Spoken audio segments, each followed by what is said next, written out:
Squid Game, no doubt, has taken the world by storm.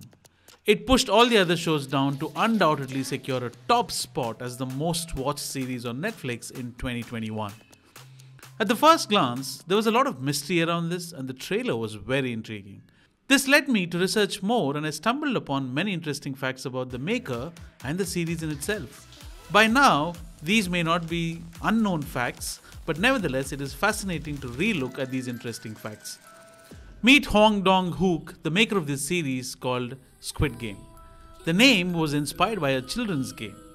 It's played by kids that were divided basically into two groups, the offense and the defense. People on the defense had to protect the home base, which means the diagram that resembles the shape of a squid, that's the base.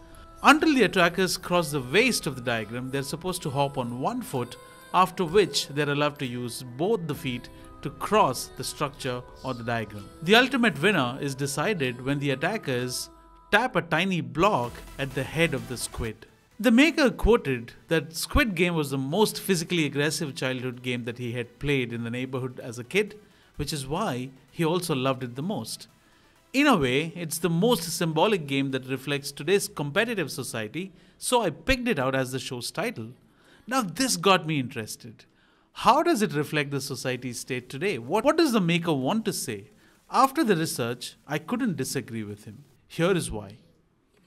The series revolves around a contest where 456 players, all of whom are in deep financial debt, risk their lives to play a series of deadly children's game for a chance to win 45.5 billion won as the prize. Hwang had conceived the idea based on his own economic struggles early in life. There was a huge divide between different classes of people in South Korea, he says, not just in South Korea, in most of the capitalist economies today at large. The idea for Squid Game came out of Hwang's own family situation in 2009 after the global financial meltdown that hit his homeland really hard.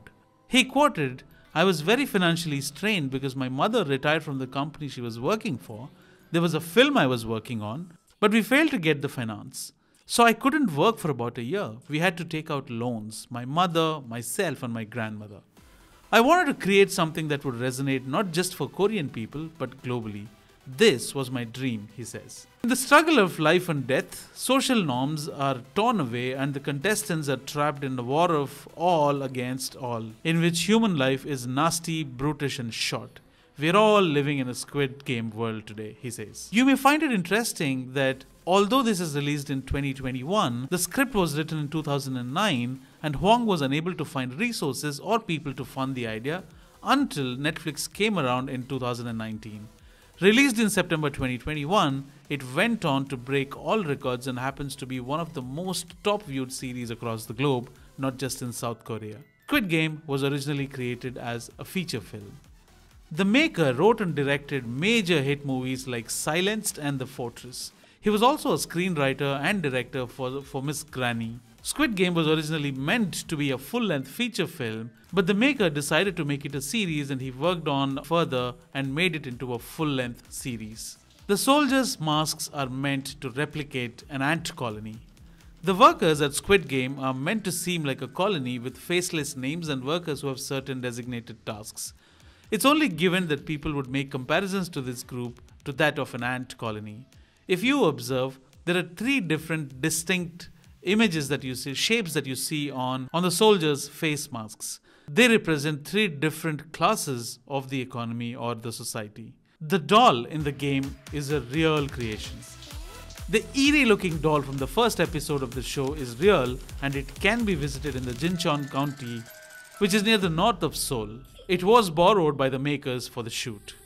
The phone number shown in the first episode is real.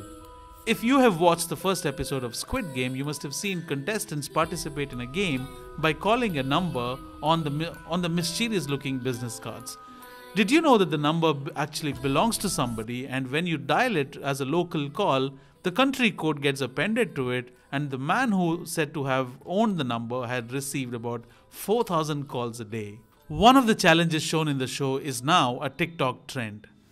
The challenge with Dalgona candy has now become a TikTok sensation and TikTokers have given their own version to it, needless to mention. The lead character's technique of licking the candy to break the shape out of the mold was a technique Huang himself used as a kid. Childhood experiences can really help, I must say. While these are the 7 interesting facts that you may not have known about the series Squid Game on Netflix, there are many more questions people are dying to ask the maker, one of them being, would there be a sequel to Squid Game? Now, that's a story for another day, and that's for the maker to answer, so let's wait until we have an official clarification on that. Until then, my job was to tell you that Squid Game was inspired by an old children's game that was played in the neighborhoods of South Korea, and that's some history for you right there.